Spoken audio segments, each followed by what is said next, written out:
If you're running promotions and sales to get new clients, you're actually killing your beauty business. It might sound like a great idea so that you can fill your books and build brand awareness, but the truth of the matter is actually part of a huge problem that signals the beginning of the end for a lot of beauty businesses.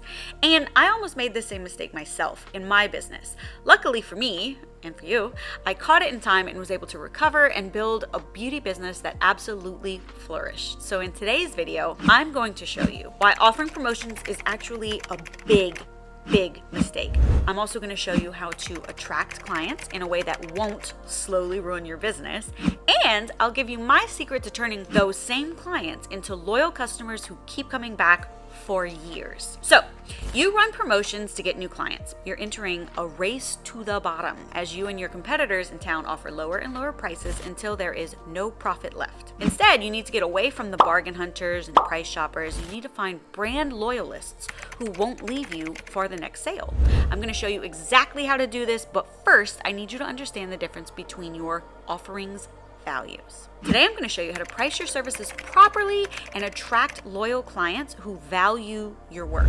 But first, let's dive into why undercutting your competitors is not the way to go. So, meet Emily. She's a talented microblading artist who recently set up shop in town, and to attract clients, she based her prices on what other people in town were charging. And then she undercut them slightly because she believes that her lack of experience meant that she should earn less money. So, at first, this brought in some clients, but Emily soon realized that she was barely breaking even. Emily's internal struggle was tough. She felt insecure about her pricing, she doubted her own worth, she believed that because she was new to the industry, she had to charge less in order to attract clients. And this belief made her feel undervalued and constantly stressed because she couldn't make ends meet. So she was worried that she was never going to be able to increase her prices without losing all of the clients she had built on this model of low price. So her business was suffering, and every new artist in town would look at existing prices and then undercut them further, leading to a downward spiral in pricing. This price war meant that everybody was going to earn less, and nobody knew if they were even covering their costs because Emily had no idea if she was profitable. She took those prices from somebody else.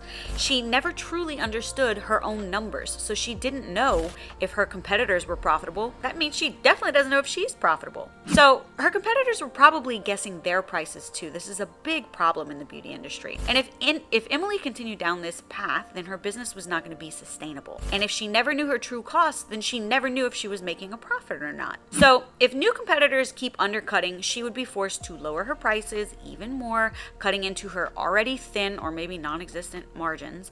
And this cycle would lead to burnout, of course, and also potentially closing her doors. So what's the solution? How can Emily and you get your prices to ensure profitability and also attract loyal clients? Here are the steps that you need to take. First, you need to know exactly how much each service is actually costing you. Break down each item for the service from materials to time spent, include your monthly overhead, your expenses like rent and utilities and marketing. And then I want you to consider other broad strokes expenses like taxes and insurance. And knowing these numbers is actually going to give you a clear picture of what you need to be charging in order to cover your costs and make a profit. Every business has different overhead costs. For example, one artist might have a brand deal that lowers their supply costs, or they might own their own space and maybe you rent. This means that their expenses and profitability can be very different from yours. Instead of guessing, calculate your own costs and ensure that you're actually covering them, and then make sure that there's extra, which is also called a profit, if you didn't know. Develop a pricing strategy that reflects your expertise and the value that you are actually providing. Consider offering packages or memberships that add value without reducing your rates. So don't lose money just to make money. For example, a 3-session at a slightly reduced rate encourages repeat visits while ensuring that you still earn a living. Memberships can provide consistent revenue and also build really loyal clientele. So Emily implemented these strategies and she saw a dramatic improvement. She calculated her costs, she set her price based on her overhead, and she stopped undercutting her prices. She introduced membership packages that offered value without compromising her own paycheck, because why would you go to work to make no money? Her clients appreciated the consistency and the quality of her services, and the important part, the fun part, her business started to grow. So in the end, understanding your numbers and setting prices based on your actual costs ensures that you're profitable and attracts clients who actually value your work. Understanding how your pricing model actually affects the type of client that you attract, but it will be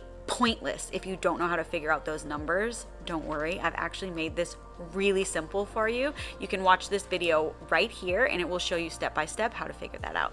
See you there.